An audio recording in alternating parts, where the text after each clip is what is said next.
Episode 11. Wangari Maathai. The woman who planted a revolution. Across the long story of humanity, there are moments when the world changes because someone dares to imagine a different future.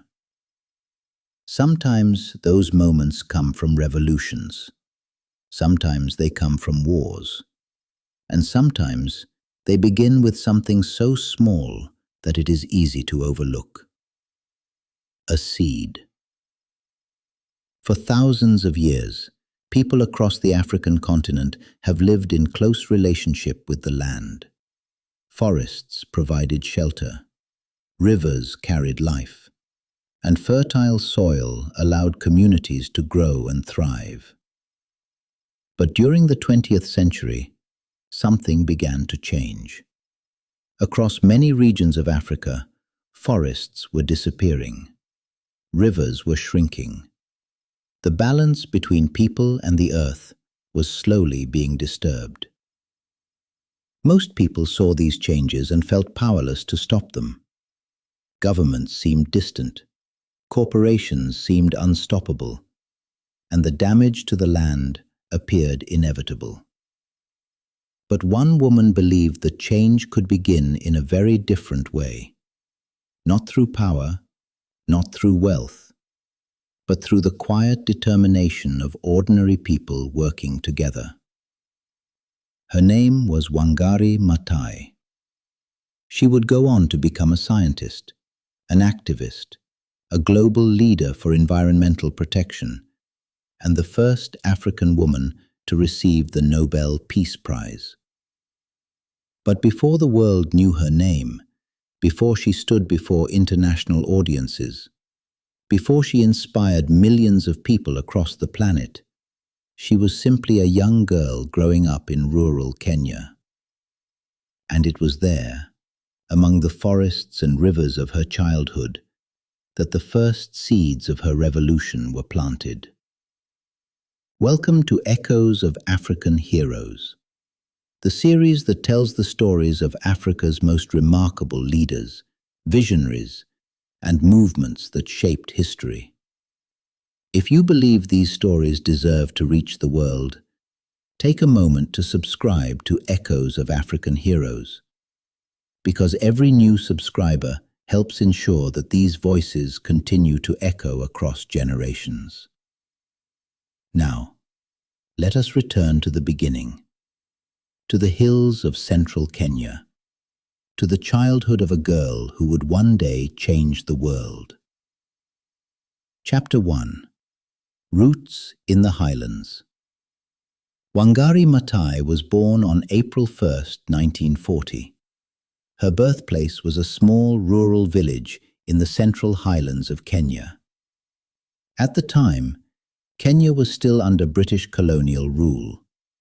Political tensions were rising across the country, and the future of the nation remained uncertain. But for a young child growing up in the countryside, life was shaped less by politics and more by the rhythms of nature. The land around Wangari's village was lush and fertile. Green hills stretched across the landscape, rivers flowed through valleys, and forests stood tall across the horizon. These forests were more than just collections of trees. They were living ecosystems that sustained entire communities. They protected the soil, they preserved water, and they provided food, medicine, and firewood. As a child, Wangari spent much of her time outdoors. She followed her mother into the fields where crops were grown. She watched as seeds were planted carefully into the soil, and she learned how every harvest depended on the health of the land. Her mother often spoke about the importance of respecting nature. Certain trees were considered sacred. Streams were treated as precious sources of life, and communities understood that harming the environment could harm everyone who depended on it. One of Wangari's strongest childhood memories involved a giant fig tree that stood near a stream close to her home. The tree's roots stretched deep into the earth. Its branches spread wide across the sky, and beneath its shade, the ground remained cool and moist. Her mother warned her never to cut that tree, because the fig tree protected the water that flowed beneath it. Years later, when Wangari Maathai spoke about environmental protection, she would often remember that tree. It represented something powerful, a symbol of the relationship between nature and survival. But even during her childhood, subtle changes were beginning to appear. Forests were slowly being cleared. Colonial agricultural systems were transforming the landscape, and traditional environmental knowledge was beginning to fade. At first, these changes seemed small, but they would grow larger over time, and they would eventually inspire Wangari Maathai's life mission. Education also played an important role in shaping her early years. At a time when many girls in rural Africa had limited access to schooling, Wangari's family believed strongly in the value of education. She attended local primary schools, where she quickly distinguished herself as a bright and curious student. Her teachers noticed her determination, her discipline, and her hunger to learn. These qualities would eventually open doors that few young girls from rural villages had ever imagined. But in those early years, Wangari was simply a child exploring the natural world around her, watching rivers flow, listening to birds, walking through forests that seemed endless. She could not yet know that those forests would one day disappear, or that their loss would shape her destiny. Yet the connection between Wangari Maathai and the land had already formed, deep in her memory, deep in her heart. And when the time came, that connection would grow into one of the most influential environmental movements in modern history. The roots of her revolution had already begun to grow, but the world beyond her village would soon introduce her to new ideas, new challenges, and new possibilities. Because the young girl who once walked beside quiet rivers was about to embark on a journey that would take her across continents, a journey that would transform her understanding of leadership, justice, and the power of ordinary people to change the world. And it would begin with an opportunity that very few Africans had ever received, an opportunity to study abroad. Chapter 2: Education, America, and the Birth of an Activist. For many young people growing up in rural Africa during the mid-20th century, the path of life was often predictable. You worked the land, you cared for your family, and the boundaries of your world rarely extended beyond nearby villages and towns. But occasionally, history opens a door, and when that door opens, the future changes. In the late 1950s and early 1960s, Africa was entering a powerful moment of transformation. Across the continent, independence movements were rising. Nations were emerging from colonial rule, and a new generation of African leaders was preparing to build the future. Education became one of the most important tools for that transformation, because building new nations required scientists, teachers, doctors, engineers, and thinkers. One remarkable initiative would help make that possible. It became known as the Kennedy Airlift. The program helped talented African students travel abroad to pursue higher education. Hundreds of young Africans were selected. Among them was a determined young woman from rural Kenya. Wangari Maathai. For Wangari, the opportunity was extraordinary. She had rarely traveled far from her home region. Now she was preparing to cross an entire ocean, to study in a country she had never seen. In 1960, she boarded a plane bound for the United States. And with that journey, her world expanded forever. When Wangari arrived in America, everything felt unfamiliar. The cities were larger.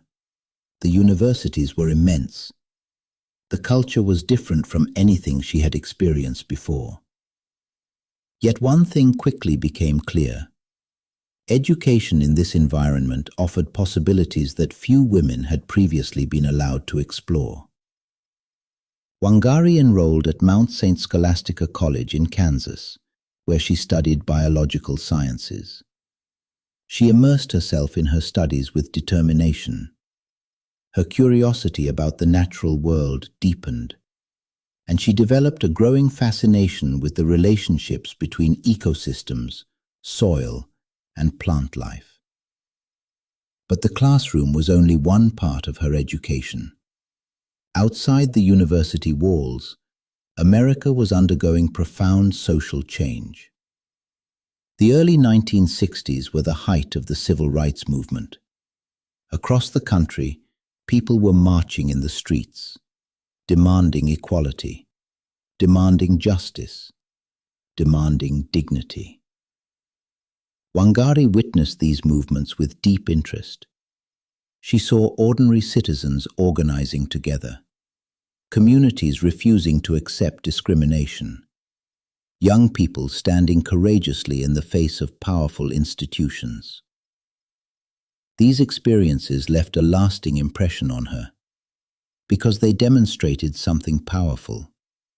Real change does not always come from governments alone. Sometimes it begins with people who refuse to remain silent. People who refuse to accept injustice as permanent. The lessons of the civil rights movement would stay with Wangari Maathai for the rest of her life. They showed her that courage could spread, that leadership could emerge from unexpected places, and that determined individuals could transform entire societies. During her time in the United States, Wangari continued advancing academically. Her dedication and discipline set her apart. She completed her undergraduate studies and continued pursuing graduate education. Eventually, she earned a master's degree in biological sciences, an accomplishment that was rare for African women at the time. But perhaps the most important transformation during these years was not academic. It was personal. Wangari began to understand the connection between knowledge and responsibility. Education was not simply about personal success. It was about service, about using knowledge to improve the lives of others. She also began thinking deeply about the future of Africa. Her homeland was on the verge of independence. Kenya would soon become a sovereign nation, and a new generation of leaders would shape its destiny. Wangari believed that education could play a powerful role in that future. She wanted to return home, to apply what she had learned, to contribute to the development of her country. And so, after completing her studies, she prepared to return to Kenya. But she was not the same young girl who had once left the highlands. She had seen the world. She had witnessed movements for justice. She had gained scientific knowledge that few women in Africa possessed. And she carried with her a growing belief that leadership could take many forms. When Wangari Maathai returned to Kenya, she stepped into a country filled with both excitement and uncertainty. Kenya had achieved independence in 1963. A new government was forming. A new society was emerging. But the challenges facing the young nation were immense. economic inequality remained. Environmental pressures were increasing, and the promises of independence had yet to reach many rural communities. Wangari soon began working within Kenya's academic institutions. She became a researcher, a lecturer, and eventually one of the first female professors in East Africa. Her success was remarkable, but she also began noticing something troubling. The environmental changes she had once glimpsed as a child were accelerating. Forests were disappearing more rapidly. Soil erosion was worsening, and rural communities were feeling the consequences. At first, these observations seemed like isolated problems. But over time, Wangari began to see a pattern. Environmental destruction, poverty, political decisions, they were all connected. And solving these problems would require more than scientific research. It would require action. It would require courage. And it would require a new kind of movement. But that realization had not yet fully formed. For now, Wangari Maathai was simply returning home. A scientist, a teacher, and a woman who believed knowledge could improve the world. Soon, she would discover that the land she loved was changing faster than anyone expected. And that discovery would inspire one of the most powerful environmental movements in modern history. The seeds of change had been planted, but the movement itself had yet to begin. And it would begin with the voices of rural women. Women who were walking farther each day just to find firewood. Women who understood that the health of the land determined the survival of their families. Their voices would soon reach Wangari Maathai, and together they would begin planting something far greater than trees. They would plant a revolution. Chapter 3: Returning Home and Breaking Barriers. When Wangari Maathai stepped off the plane back onto African soil, she returned to a country that was experiencing one of the most exciting chapters in its history. Kenya had recently achieved independence from British colonial rule. The nation was young. Its future was still being written. And across the country, there was a sense of possibility. Cities were growing. Universities were expanding. A new generation of African professionals was stepping forward to help shape the destiny of their nation. Among them was Wangari Maathai. But returning home was not simply a celebration. It was also a moment of discovery. Because the Kenya she returned to was not the same land she had left years earlier, and the changes she began to notice would soon reshape the direction of her life. At first, Wangari focused on her academic career. She joined the University of Nairobi, one of the most important institutions of higher learning in East Africa. There she began working as a researcher in veterinary anatomy. The academic environment was demanding. Research required long hours. Teaching required preparation and discipline. But Wangari approached these responsibilities with determination. Her scientific training had taught her something valuable: observation, careful attention to the details of life, the ability to recognize patterns others might miss. These skills would later become essential to her environmental work. But for now, she was simply a young scientist pursuing excellence in her field. Yet even within the academic world, Wangari faced challenges. Challenges that reflected broader realities within society. At the time, universities across Africa were still heavily dominated by men. Women rarely held senior academic positions, and many institutions struggled to imagine women occupying leadership roles. But Wangari Maathai was not easily discouraged.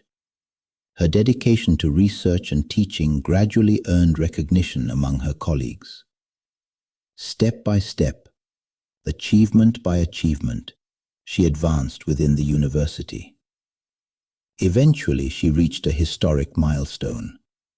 Wangari Maathai became the first woman in East and Central Africa to earn a doctoral degree. And soon after, she became one of the first female professors in the region. This achievement was remarkable, not only for Wangari herself, but for countless young women who would follow. Her presence in the classroom challenged assumptions. Her success demonstrated that leadership and intellectual excellence were not limited by gender. Yet while Wangari's academic career was flourishing, something else was beginning to trouble her. Something she could not ignore.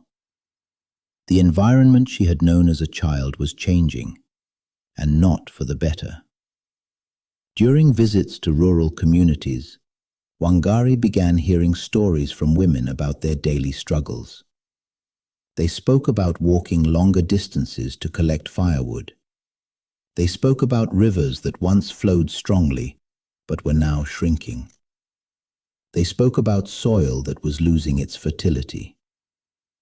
At first, these seemed like isolated complaints. But the more Wangari listened, the clearer the pattern became. Forests were disappearing. Agricultural practices were changing the landscape, and communities were feeling the consequences. For many rural women, daily life had become more difficult. They spent hours searching for wood to cook meals. They struggled to grow crops in soil that had lost its strength, and the natural balance that once supported their communities was beginning to collapse. Wangari began asking herself an important question. Why was this happening? Her scientific training allowed her to see the problem from a different perspective. Trees had been removed from many areas. Without trees, soil became vulnerable to erosion. Without trees, water sources dried more quickly. Without trees, communities lost an essential part of their ecosystem. In other words, the health of the land had been disrupted, and the consequences were spreading throughout society.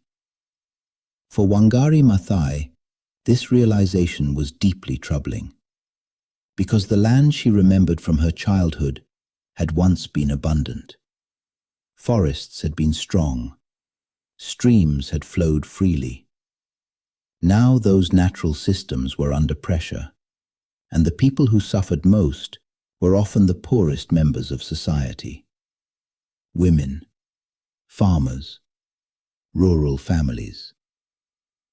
The more she thought about it, the more she realized that environmental destruction was not simply an ecological problem.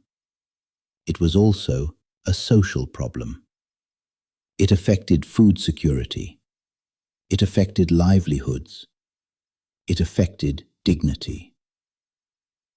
At this point, Wangari Maathai was still primarily a scientist and educator. Her days were filled with lectures and research. But the seeds of something larger were beginning to grow within her mind. She began to imagine solutions. Not complicated government programs, not massive technological interventions, but something simple, something communities themselves could do. What if the solution to environmental destruction could begin with restoring the land? What if people could plant trees to protect soil and water? What if communities themselves became guardians of their environment? These ideas were still forming, still evolving, but the direction was becoming clear. The scientist was beginning to transform into an activist. and the quiet observations of a university professor would soon spark a movement that would reach far beyond the borders of Kenya. But before that movement could begin, Wangari Maathai would need to listen more carefully to the voices of the people most affected. The rural women of Kenya. Women who understood the land better than anyone. Women who knew that the survival of their families depended on the survival of the forests. Their voices would soon guide Wangari toward a revolutionary idea. An idea so simple that few people initially believed it could change the world. Plant trees. But when millions of people begin planting trees together, something extraordinary can happen. The Green Belt movement was about to be born. Chapter 4. The environmental crisis that sparked a movement. By the early 1970s, Kenya was more than a decade into independence. The country was growing. Cities were expanding. Industries were developing. And for many people, independence had brought hope for a better future. But far from the capital cities, in the rural landscapes where most Kenyans still lived, another story was unfolding. The land was changing, and not for the better. Forests that had once stretched across the hills were disappearing. Trees were being cut down for timber, agriculture, and development. Rivers that once flowed steadily throughout the year were becoming unpredictable. Some streams dried completely during the dry seasons. Others carried muddy water filled with eroded soil. For many people living in cities, these changes were distant and invisible. But in rural villages, they were impossible to ignore. The people who felt these changes most deeply were women, because in many rural communities, women carried the responsibility of gathering firewood, collecting water, and preparing food for their families. And with every passing year, those tasks became harder. Women walked farther to find firewood. They spent hours searching for branches that had once been easily available. Streams that once flowed close to their homes now required long journeys. Crops also suffered. Without trees to anchor the soil, rainfall washed away fertile earth. Farm yields declined. Families struggled to grow enough food.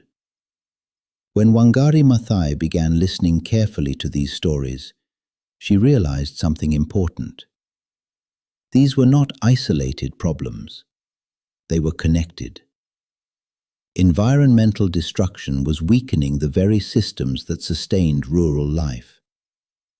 Forests protected soil. Trees preserved water. Healthy ecosystems supported agriculture. When those systems were disrupted, the consequences rippled through every part of society. Poverty increased, food shortages appeared, and communities became more vulnerable to hardship.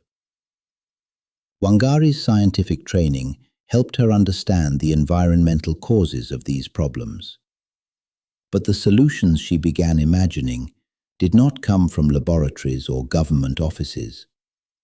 They came from the women she spoke with, women who understood the land through daily experience, women who knew that restoring nature could restore stability. During one community meeting, a conversation took place that would change history. Women described the struggles they faced. They spoke about the long distances they walked for firewood. They spoke about failing crops. They spoke about rivers that no longer flowed as they once had. And Wangari Maathai asked a simple question. What if communities began planting trees again? At first, the idea seemed almost too simple. Plant trees, restore forests, strengthen the soil, protect water sources. But the more they discussed it, the more powerful the idea became. Trees could provide firewood. Trees could restore soil fertility. Trees could protect streams and rivers. Trees could support agriculture. And perhaps most importantly, planting trees could give communities control over their own future. Instead of waiting for distant governments to solve environmental problems, villages themselves could take action. The idea began spreading. Women started collecting seeds. Small nurseries were created. Young seedlings were planted in farms and villages. These early efforts were modest, just a few trees planted here and there. But something extraordinary was beginning to happen. Communities were discovering their power. They were realizing that environmental restoration did not require enormous resources. It required commitment, cooperation, and patience. For Wangari Maathai, these early efforts confirmed something she had begun to believe deeply. Environmental protection and social empowerment were inseparable. When people restored the land, they also restored their dignity. The movement was still small. Few people outside rural communities had noticed it, but the foundation had been laid. A grassroots environmental revolution was quietly taking shape. Soon, this small initiative would grow into a national movement, a movement that would inspire millions. It would be called the Green Belt Movement, and it would prove that something as simple as planting a tree could change the course of history. But the journey ahead would not be easy, because restoring the land would eventually lead Wangari Maathai into confrontation with powerful political forces. And the quiet environmental initiative she had begun would soon become something much larger, a movement for democracy, a movement for justice, a movement for the future of Africa itself. Chapter 5: The Birth of the Green Belt Movement. Sometimes the most powerful ideas in history begin with a simple question: what if we could fix this? By the mid-1970s, Wangari Maathai had listened to the voices of rural women across Kenya. She had heard their stories of forests disappearing, stories of streams drying, stories of families struggling as the land that once supported them slowly changed. The problem was clear, but solutions offered by governments and institutions often felt distant from the realities of village life. Wangari Maathai believed the answer could come directly from the communities themselves. And the answer was something beautifully simple: plant trees. In 1977, during a gathering organized through the National Council of Women of Kenya, Wangari Maathai introduced an idea that would soon transform the environmental movement. She encouraged women to begin planting trees in their own communities. Trees that could provide firewood. Trees that could restore soil fertility. Trees that could protect water sources. At first, the idea seemed almost too simple. Planting trees did not require advanced technology. It did not require government programs. It required seeds, soil, and people willing to work together.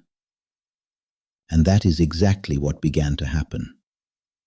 Women across Kenya began planting small tree nurseries. They gathered seeds. They learned how to grow seedlings. And they planted trees near their homes and farms. The first plantings were modest. A few seedlings in a small village.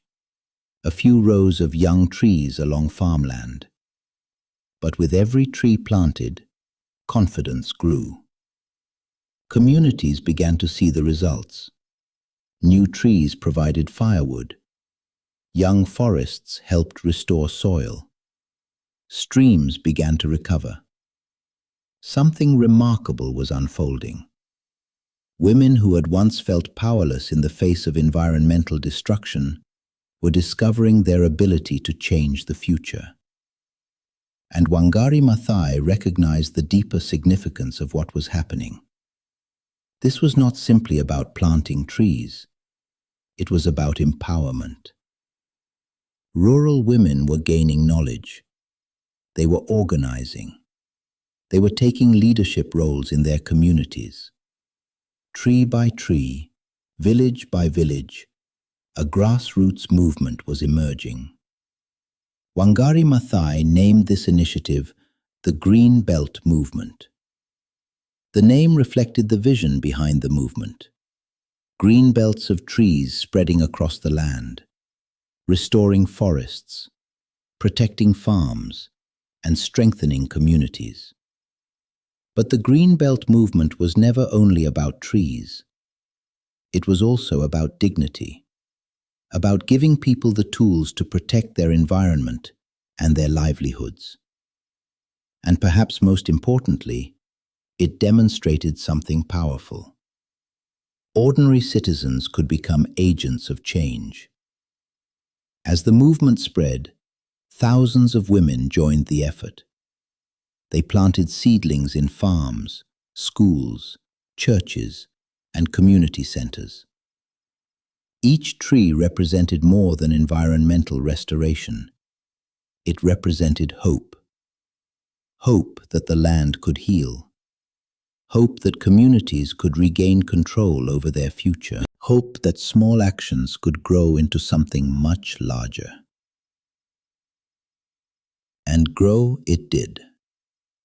Within a few years, the Green Belt movement expanded rapidly across Kenya. Tree nurseries multiplied.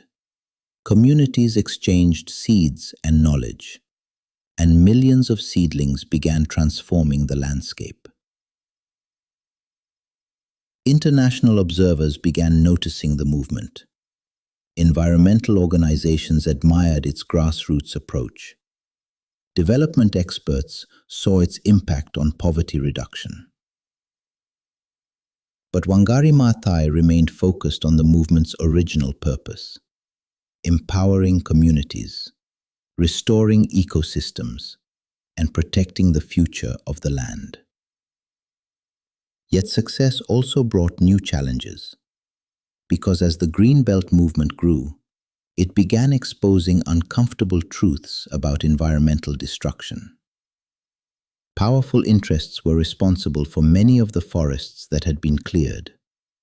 Government policies sometimes prioritized commercial development over environmental protection. And Wangari Maathai was not the kind of leader who remained silent in the face of injustice. The environmental movement she had begun was about to evolve into something even more powerful. A movement that would challenge political corruption. A movement that would defend democracy. The woman who had started by planting trees was about to confront the powerful forces responsible for destroying them. And the next chapter of her journey would demand extraordinary courage. Because sometimes protecting the earth means challenging those who control it.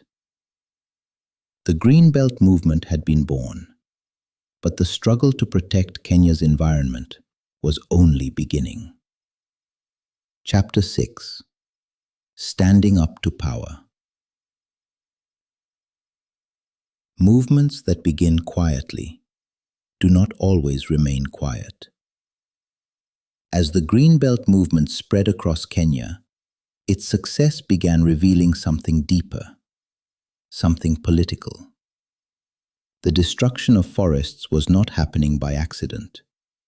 In many cases, it was happening because powerful interests benefited from the land being cleared. Forests were being sold. Public land was being allocated to private developers, and vast areas of woodland that once protected rivers and farms were disappearing.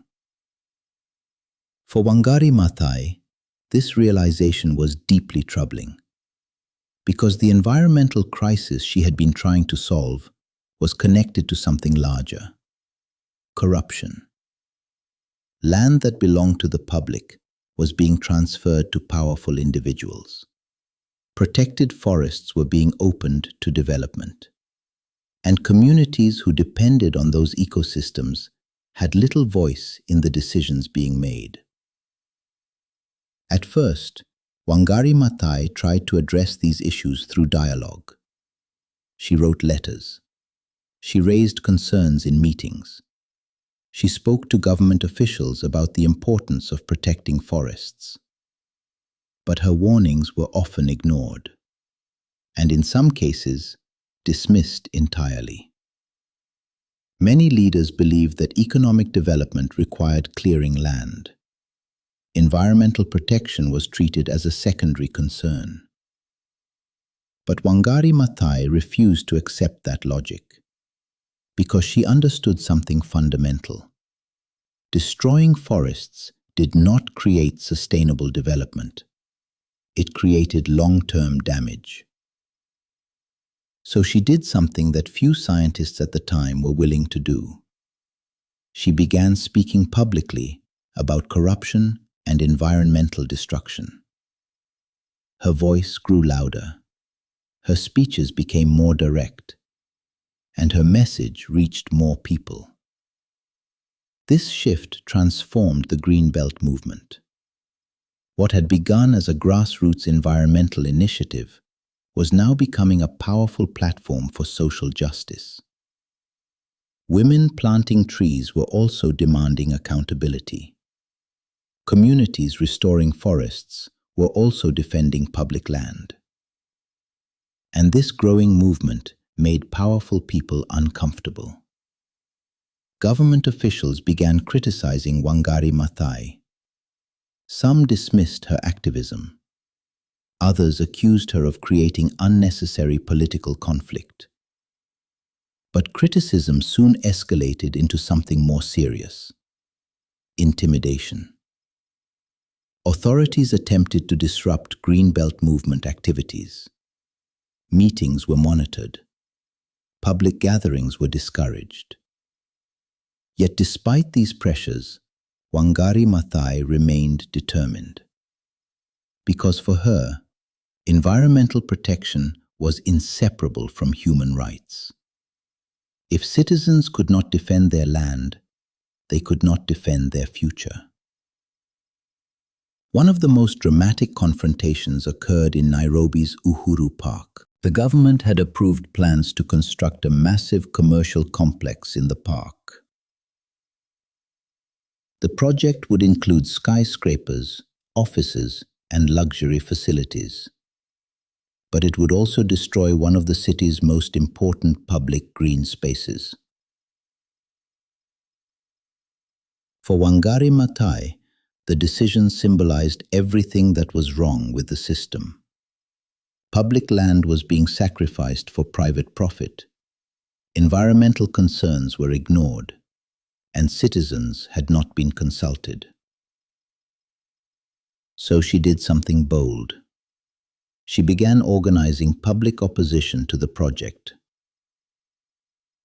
She wrote letters to government officials. She spoke to journalists. She mobilized citizens who believed the park should be protected. At first, many observers doubted that one woman could stop such a powerful development project. But Wangari Maathai understood something important.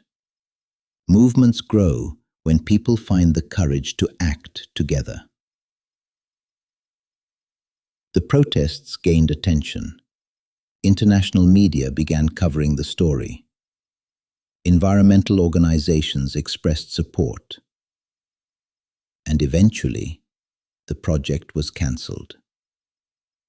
It was a remarkable victory, not only for the environment, but for citizen activism. But victories like this often come with consequences. The government grew increasingly hostile toward Wangari Maathai and the Green Belt movement. She was publicly criticized. Her activism was portrayed as disruptive, and her determination to speak out against corruption made her a target. In several instances, Wangari Maathai was arrested. She endured harassment. She faced threats meant to intimidate her into silence. Yet each challenge only strengthened her resolve, because she understood that the fight for environmental protection was also a fight for democracy. During one particularly tense protest, Wangari Maathai stood alongside women who were defending public land from illegal development. Police attempted to disperse the demonstration. Violence erupted. But even in those dangerous moments, Wangari remained calm, determined, unwilling to retreat. Her courage inspired others. Women who had once believed they had little influence in politics now saw themselves as defenders of their communities.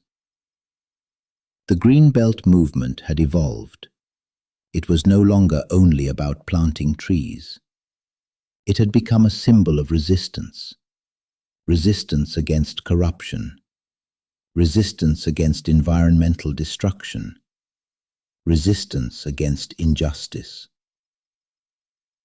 If stories like this inspire you, stories of courage, leadership, and movements that changed history, take a moment to support Echoes of African Heroes. Subscribe to the channel. Share this story with others, because every new viewer helps these powerful histories reach the world. For Wangari Maathai, the struggle was far from over, but the impact of her work was already spreading beyond Kenya. Environmental leaders across Africa began studying the Green Belt movement. Communities in other countries began planting their own trees.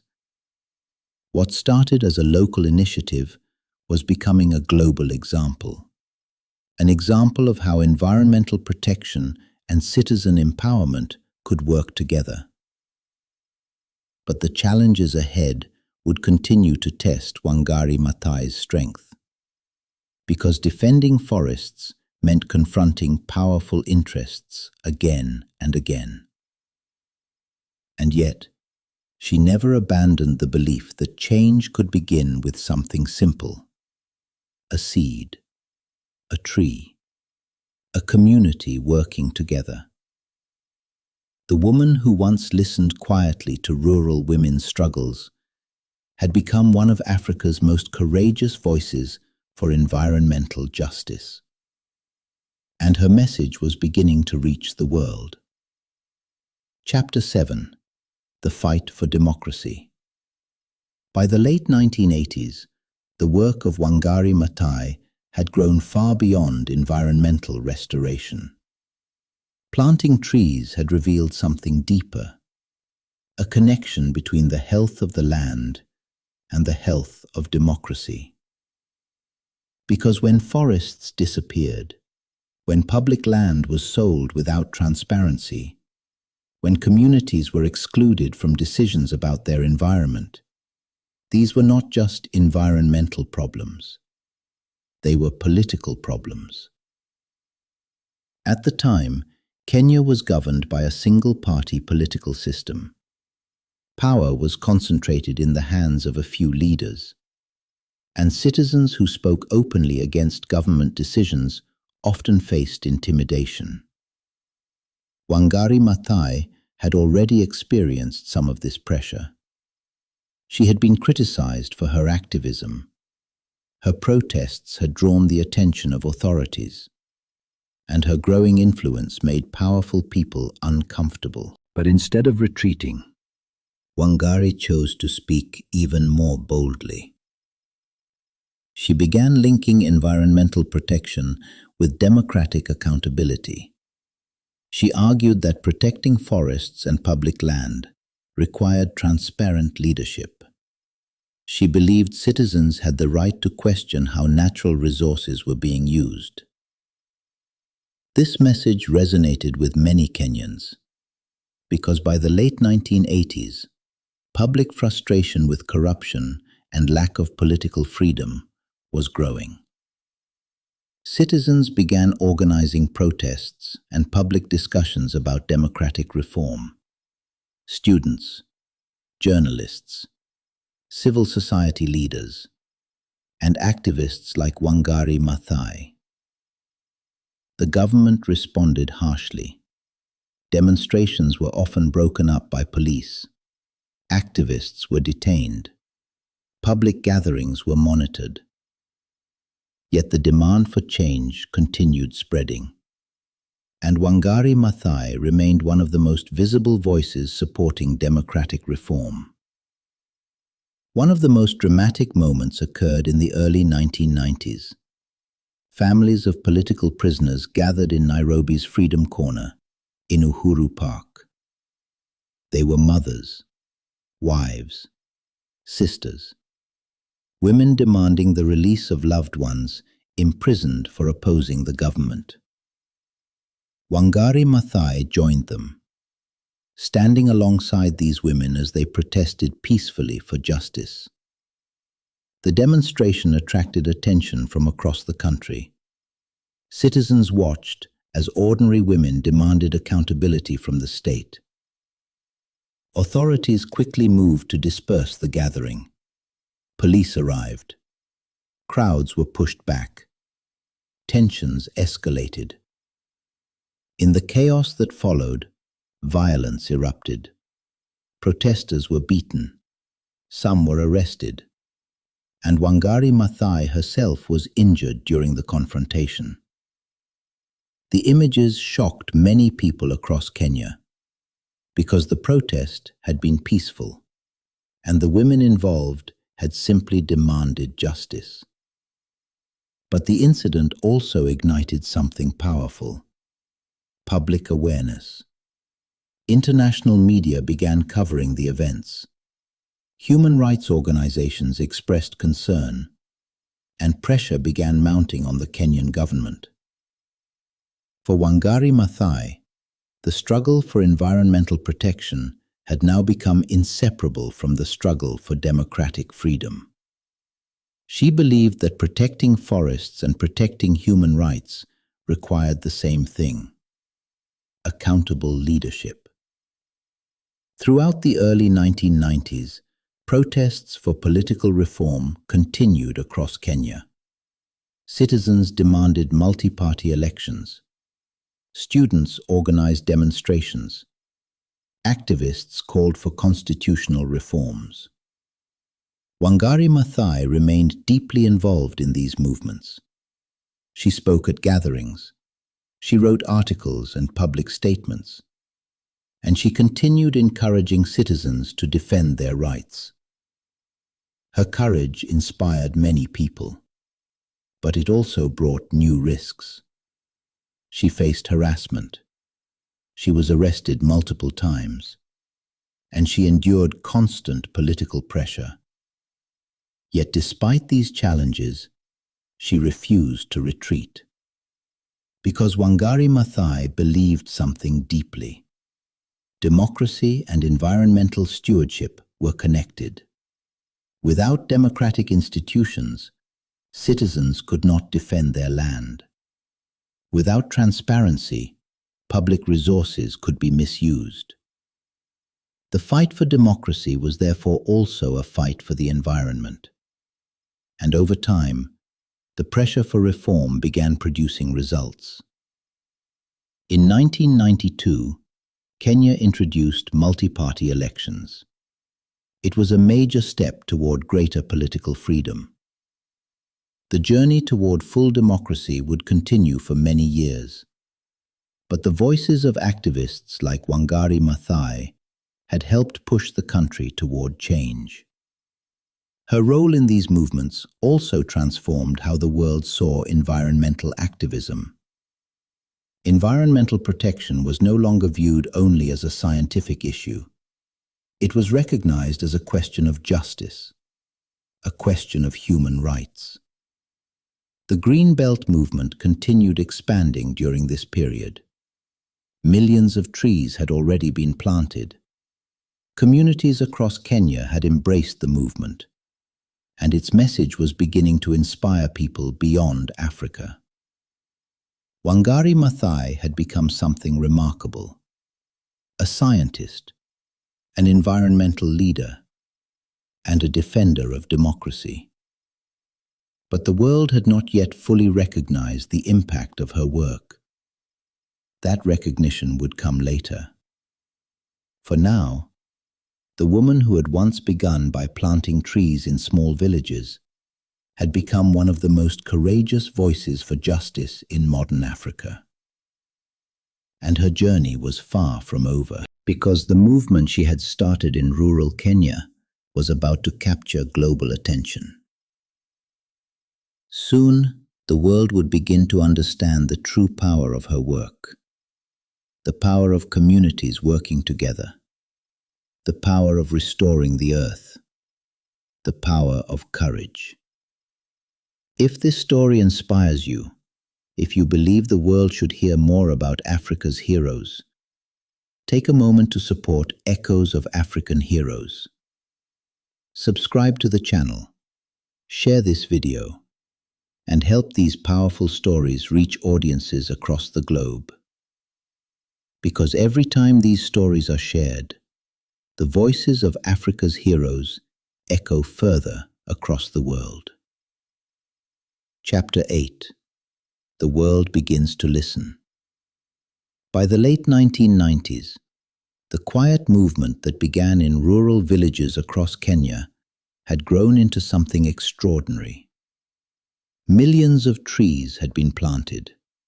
Communities across the country had joined the effort, and the Green Belt movement had become a powerful symbol of environmental restoration and grassroots leadership. But for many years, the world beyond Kenya had only a limited understanding of what Wangari Maathai and the women of the movement had achieved. From the outside, tree planting might appear simple: a local environmental initiative, a community project. Yet those who looked more closely began to recognize something deeper. The Green Belt movement was not simply planting trees. It was restoring ecosystems, empowering rural communities, and strengthening democratic values. Across Africa and beyond, environmental leaders began studying Wangari Maathai's work. Scholars wrote about the movement.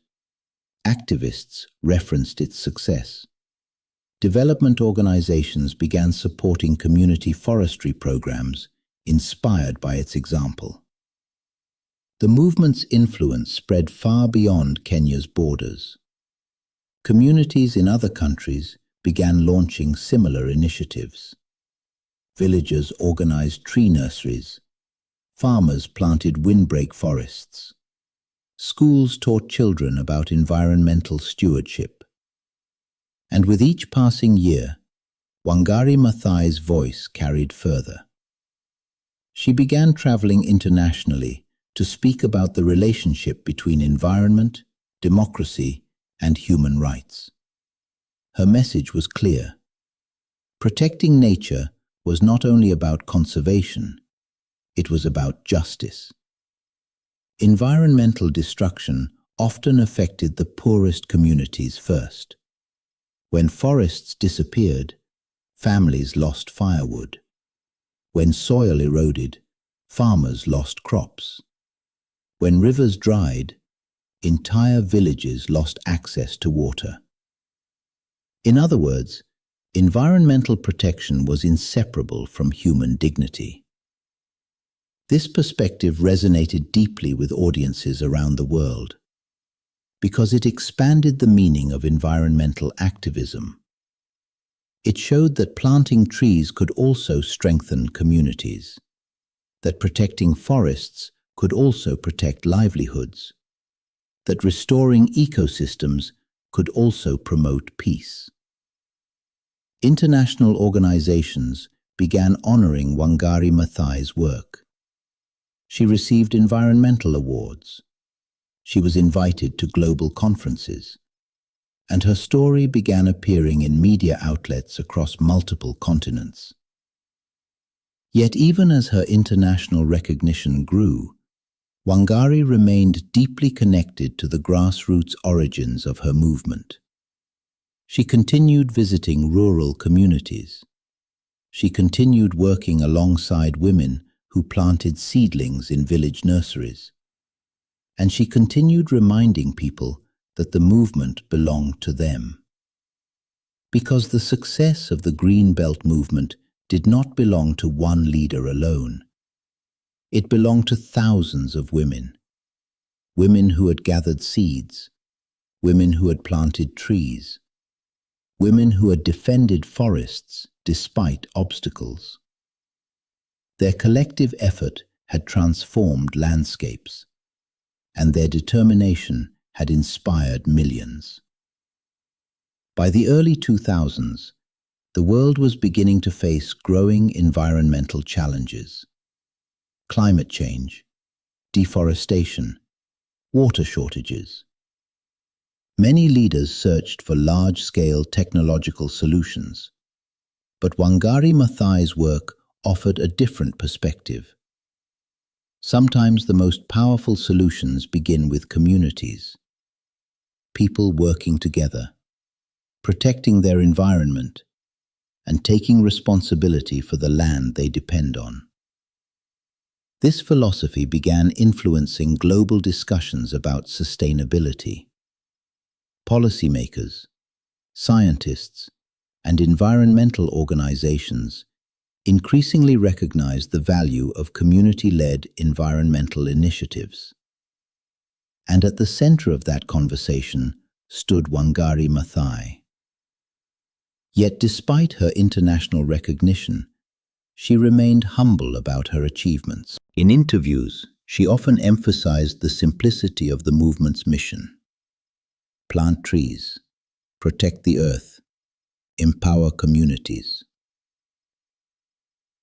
But those simple actions had produced extraordinary results. More than 30 million trees had been planted through the Green Belt movement. Entire landscapes had been restored, and thousands of women had gained economic independence through their work in community nurseries. The movement had also strengthened democratic participation. Citizens had learned to organize, to speak publicly, to defend their rights. And this connection between environmental restoration and social empowerment would soon receive global recognition. Recognition unlike anything Wangari Maathai had ever experienced. In the year 2004, an announcement would echo across the world. An announcement that would forever link her name with one of the most prestigious honors in international history, the Nobel Peace Prize. The world was about to recognize something profound. That peace is not only built through diplomacy or treaties. Peace can also grow from the soil, from trees planted by communities, from people working together to protect the earth that sustains them. And Wangari Maathai's lifelong commitment to environmental justice was about to inspire millions more. But the story of that moment and the global impact that followed is the focus of our next chapter. End of Chapter 8. Chapter 9. The Nobel Peace Prize. By the early years of the 21st century, the quiet environmental revolution that began in rural Kenya had already changed millions of lives. Across the hills and valleys of the country, trees planted by the women of the Green Belt movement were growing tall. Streams that once struggled to survive were flowing again. Soil that had been stripped away was slowly recovering. And communities that once felt powerless had rediscovered their strength. For decades, Wangari Maathai had believed something that many people initially struggled to understand. Environmental protection was not separate from human dignity. The health of forests was connected to the health of communities. The protection of rivers was connected to the survival of families. And the restoration of land could also restore hope. For years she had spoken about this connection between environment, democracy, and peace. At first, many leaders viewed environmental activism as a narrow issue. Trees, wildlife, nature conservation. But Wangari Maathai had always insisted that the environment was much more than that. It was the foundation of life itself.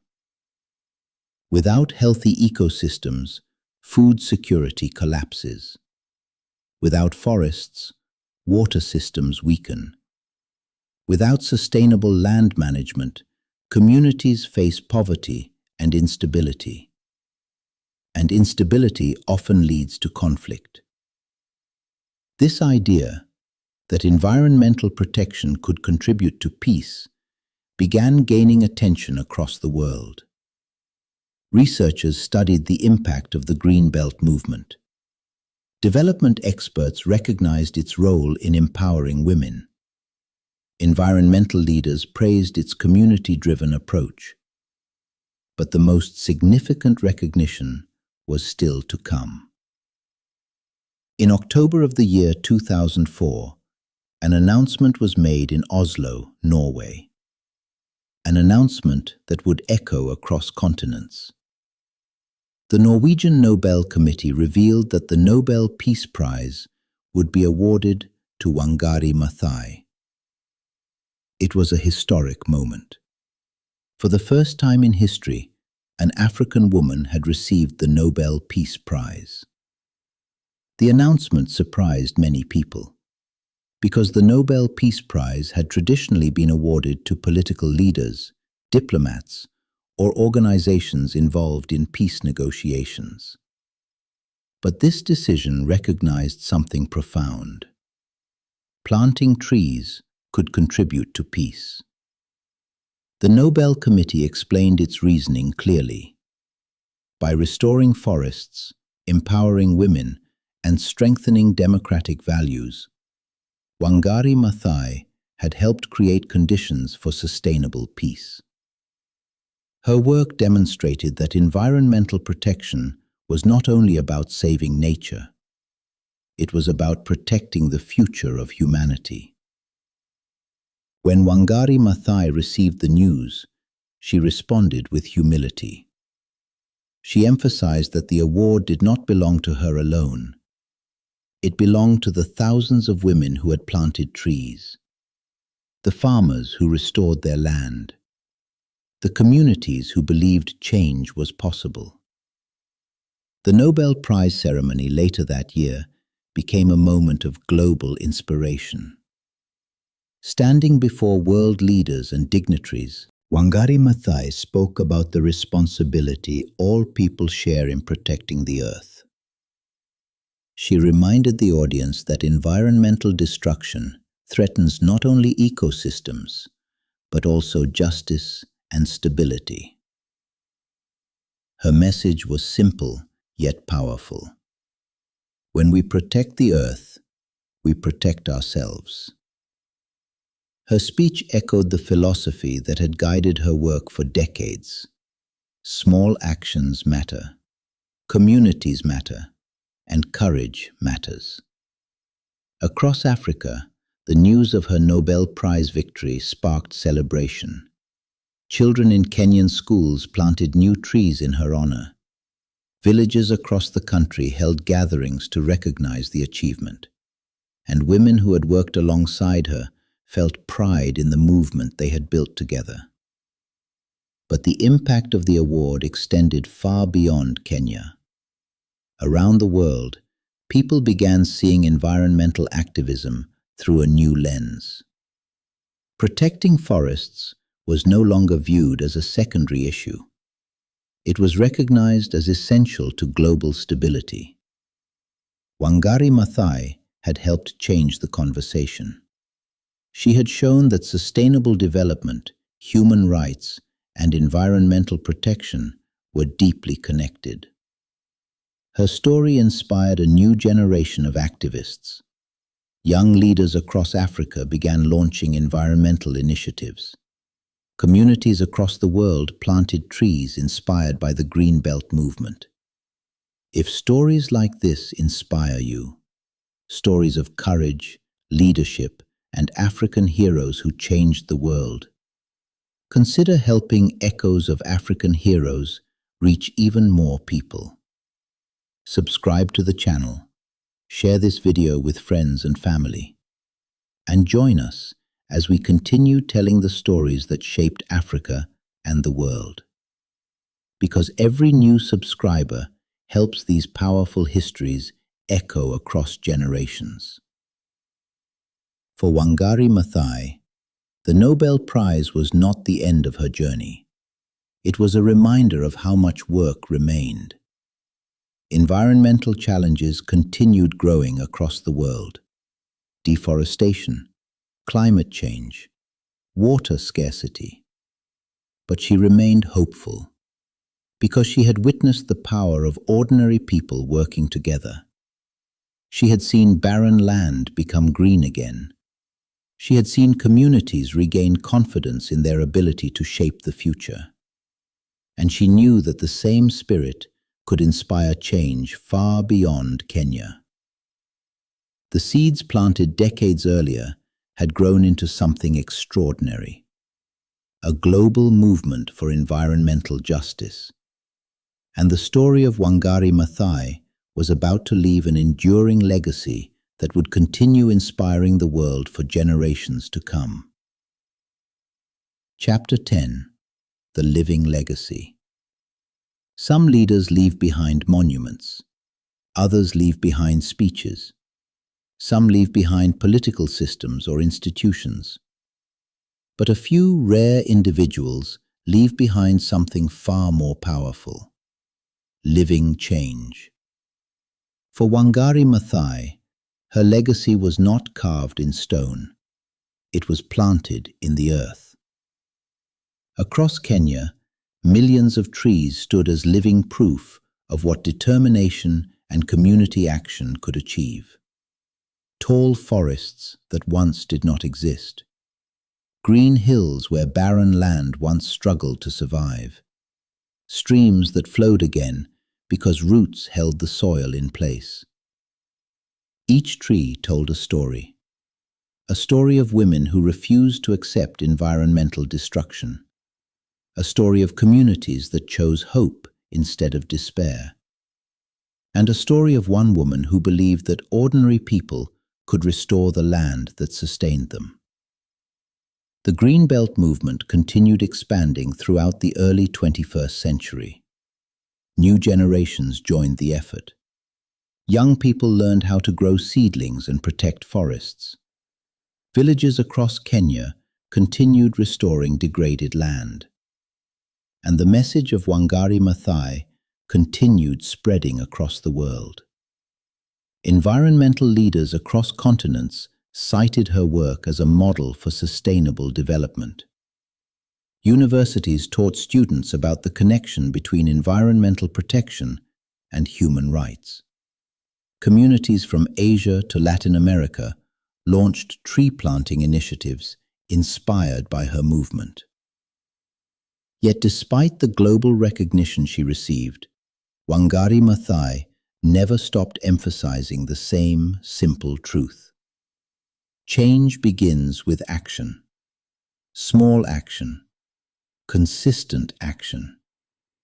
Planting one tree may seem insignificant, but planting millions of trees can transform landscapes. Teaching one child about environmental stewardship may seem small, but teaching generations of children can transform the future. Throughout her later years, Wangari Maathai continued advocating for environmental protection. She traveled internationally. She spoke at global conferences. She encouraged governments and citizens to recognize the urgency of protecting the planet. Her message remained consistent. Human beings are part of nature, not separate from it. When we destroy forests, we weaken our own survival. When we pollute rivers, we poison our own future. But when we restore ecosystems, we restore hope. In 2011, the world received difficult news. Wangari Maathai passed away after a courageous struggle with illness. She was 71 years old. Across Kenya and around the world, people mourned her passing. Communities that had planted trees in her movement gathered in remembrance. Environmental leaders honored her contributions, and citizens reflected on the extraordinary journey of a woman who began with a simple idea: plant trees. Yet even in death, her legacy continued growing. The forests planted through the Greenbelt movement continued expanding.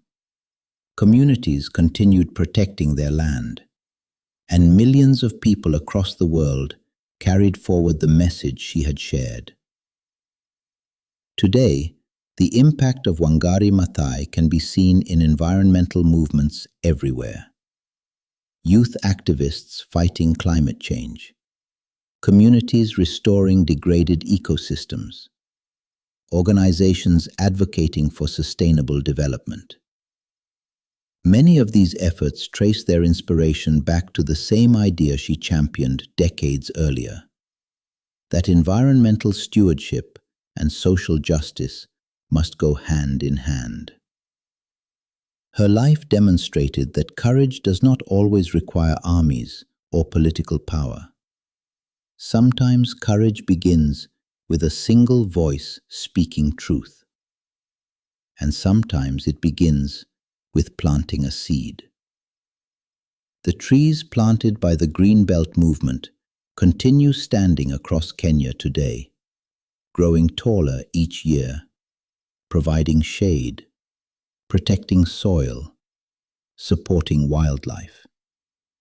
They remind the world that the actions of one determined individual can inspire millions. And they remind us that protecting the earth is one of the greatest responsibilities humanity shares. The story of Wangari Maathai is more than a story about environmental activism. It is a story about leadership, about courage, and about the extraordinary power of communities working together. It is a story that reminds us that the future of our planet depends not only on governments or institutions, but on the choices made by ordinary people every day. Each tree planted, each forest protected, each voice raised in defense of the earth. These actions create the world that future generations will inherit. If this story inspired you, if you believe the world should hear more stories of Africa's heroes, help the Echoes of African Heroes community grow. Subscribe to the channel, share this video, and tell others about the leaders whose courage changed the course of history. Because every time these stories are shared, the echoes of Africa's heroes travel further across the world, and the lessons of their lives continue inspiring new generations. From the forests of Kenya to communities across the globe, the legacy of Wangari Maathai continues to grow.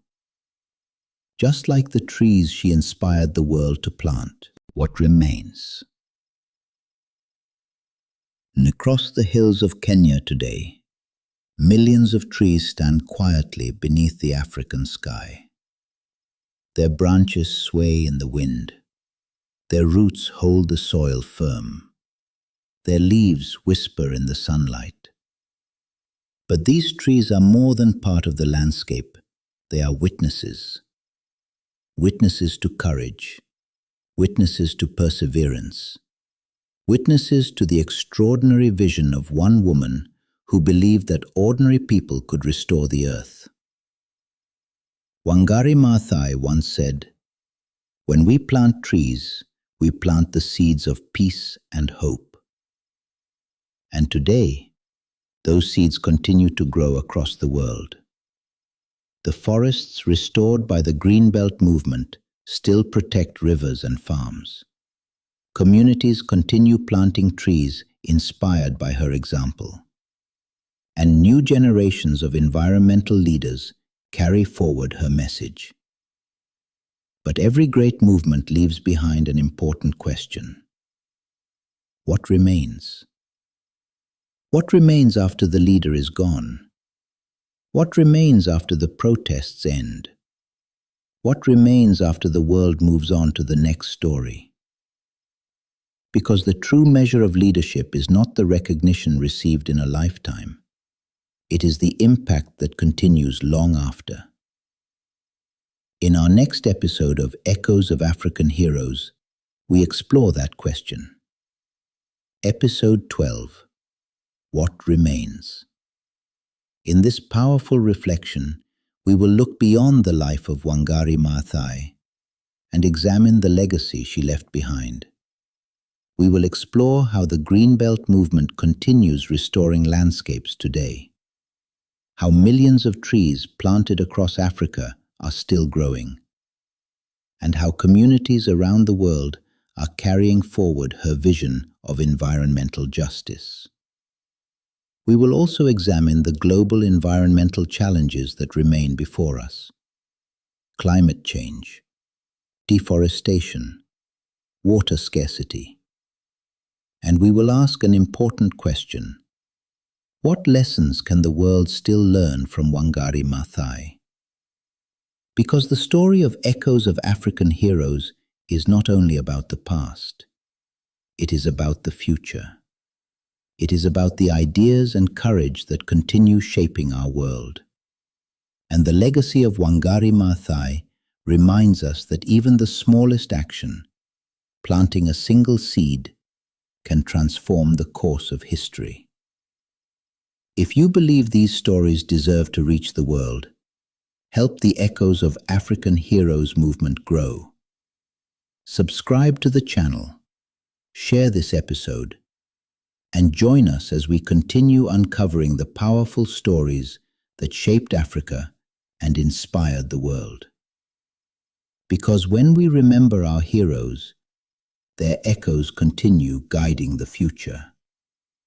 Next episode: What Remains?